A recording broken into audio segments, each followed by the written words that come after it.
let's talk about that 2012 Summer Olympics a little bit. Gold medal in the 4x100 world record, fourth place in the Mhm. 100. Like that's a huge year for you. So can you just talk about, yeah, your first Olympics and what that experience was like? Yeah, I made my first Olympics while trying to quit track and field. That's crazy.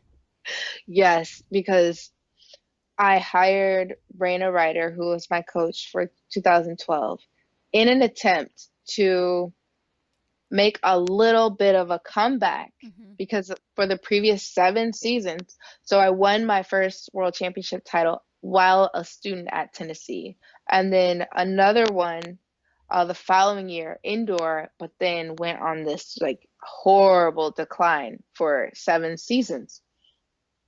And so I was trying to quit because like clear 7 seasons was more than enough It's a lot. evidence to me that I was not getting it done and that I needed to let it go. I felt strongly I was one of those athletes that just didn't know when to hang it up Mm. because I was getting just enough out of the sport to hang on. Because once you've been a world champion, you're going to always be a world champion. People are going to always want to invite you to their meets. It might not be a Diamond League meet, but some European meet will have you there and you'll make enough money. And so my plan was I'm going to stay in the sport. I'm going to get this coach who will make me a little bit better so I can make a little bit more money so that I can pay tuition because I was back in school trying to pursue a molecular and microbiology degree because my ultimate goal was to go to medical school. So I was literally just running to fund that. That Mm. was it. And through just showing up every day and listening to him and doing the work and changing the way I ate, all to just get a little bit better, literally was going for 1% better.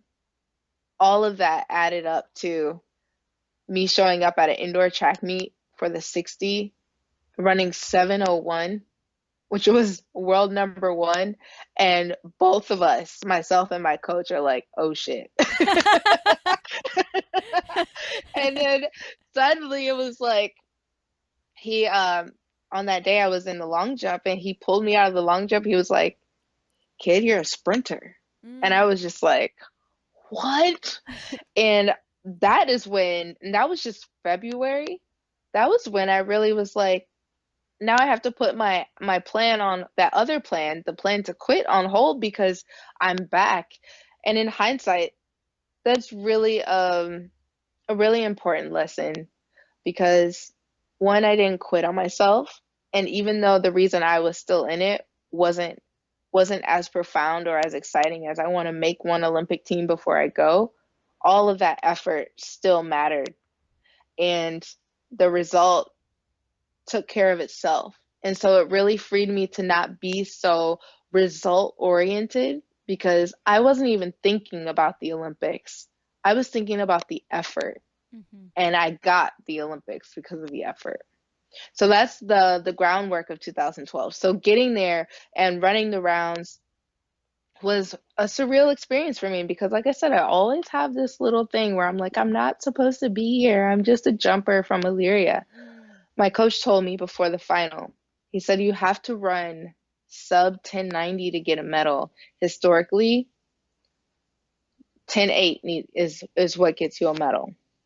And so my PR at the time is 1092, like right there, but not there. And I remember what 1092 felt like. It felt like everything I had. So I spent the day leading up to the final listening to As a Man Thinketh by James Allen, the audiobook, really trying to get control over my doubts, really trying to only speak positivity into myself. Like, I am going to run 10:08.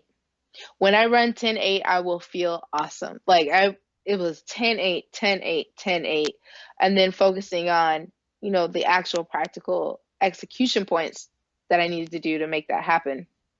So anyway, we're at the final, and I'm sure the stadium was buzzing. I'm sure it was electric, but I don't know. I don't remember any of that.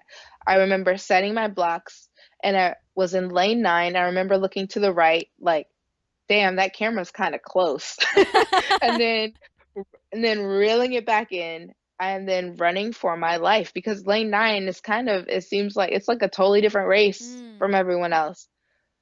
And not seeing anyone and thinking for a split second, like, did I win? Because I couldn't see anybody. And so I'm watching the results board populate and I'm seeing the time that won and I'm like, well, coach was right. It took a really fast time to win. And then seeing second come up, then third, and it wasn't my name. So Mm. now I am aware that I didn't get a medal and I poked my lip out and that picture's on Google. I'm like this. And then I see my name fourth.